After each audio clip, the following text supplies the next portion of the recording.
All right. Lights out. Chapter Double Nickel 55.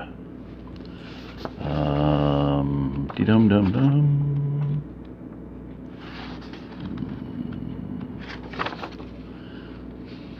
Two parts, probably. 8 o'clock on Saturday morning found Mark at his OP observation post. Along with two of the younger volunteers, he was watching a small road that crossed the county line in the southern part of Wilson County. Albert Michaels was almost 14, as he put it.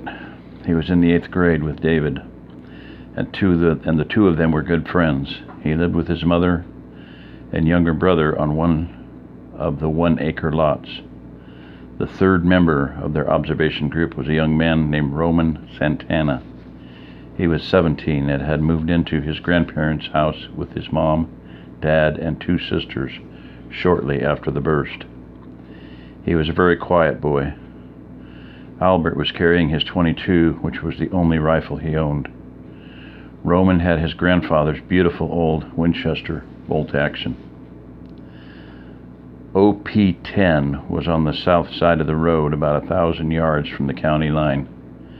It sat almost at the top of a small hill, 70 or 80 yards from the road. The hill provided a good view in both directions, and Mark figured they'd be able to see the National Guard roadblock when it was set up.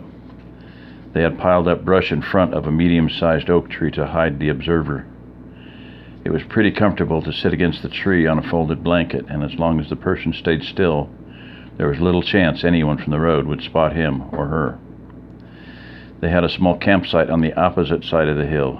Mark took a piece of olive drab cord and ran it from the OP to the campsite, where it was tied to one of the pup tent poles. The observer could then pull the tent down if he needed to let the other two know he saw something. Gunny had scheduled each person to take 2 4-hour shifts a day. The boys wanted to go first, so Mark had from 4 to 8 p.m. and then from 4 to 8 a.m. This suited him fine, as sunrise and sunset were his favorite parts of the day. Mark had instructed the boys to signal him if they saw anyone. He wanted to make sure they were evaluating the situations correctly. On the noon to 4 p.m. shift, Roman pulled the ripcord, and Mark and Albert belly crawled around the hill. Before they could get to the OP, they saw a young couple walking down the road.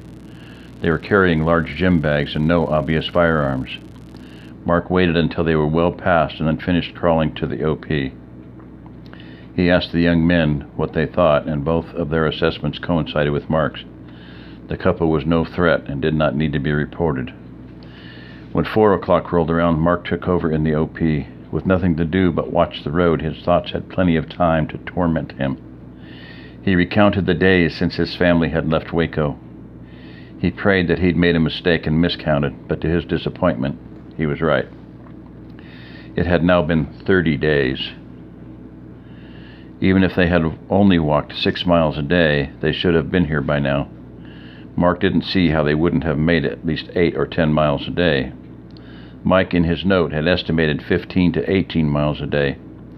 That might have been optimistic. It would be hard to keep that pace up day after day. But even Mark's most pessimistic estimate of 7.5 miles a day would have seen them here almost a week ago. Mark's mind raced over every possible scenario that could have caused them to take this long. Unfortunately, none of them were apt to produce a happy ending. He almost hoped the FEMA goons he'd dreamed of the other night had captured them. The other nightmares were too scary to even consider. Mark noticed the sun getting close to the horizon. He leaned back and watched the sky change colors. As the fireball sank lower and lower, just at dusk, he was surprised to see a group of 12 or 13 feral hogs cross the road. Soon it was dark, but the white gravel of the road gave off an eerie glow in the starlight.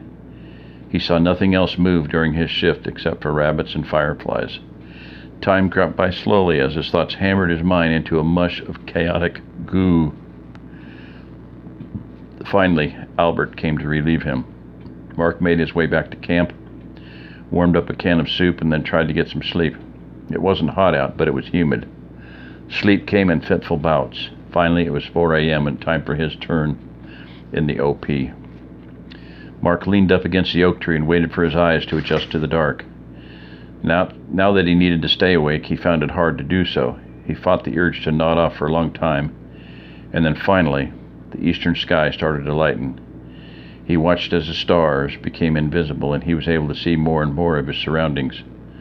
Just before the sun peeked over the horizon, the group of hogs Mark had seen the night before came back across and disappeared into the brush on the south side of the road. Mark wondered if this was a daily occurrence. At 8 o'clock, Albert showed up to relieve him. Mark, when he was back in camp, started cooking breakfast for himself and Roman. When they were almost finished eating, the pup tent fell. Both of them grabbed their rifles and started toward the OP. Mark fell to his belly once he saw the road and started crawling. Roman mimicked his movements. Mark watched for signs of people on the road but saw no one. He wondered if Albert had seen someone who wasn't on the road. He slowed his advance and looked around thoroughly.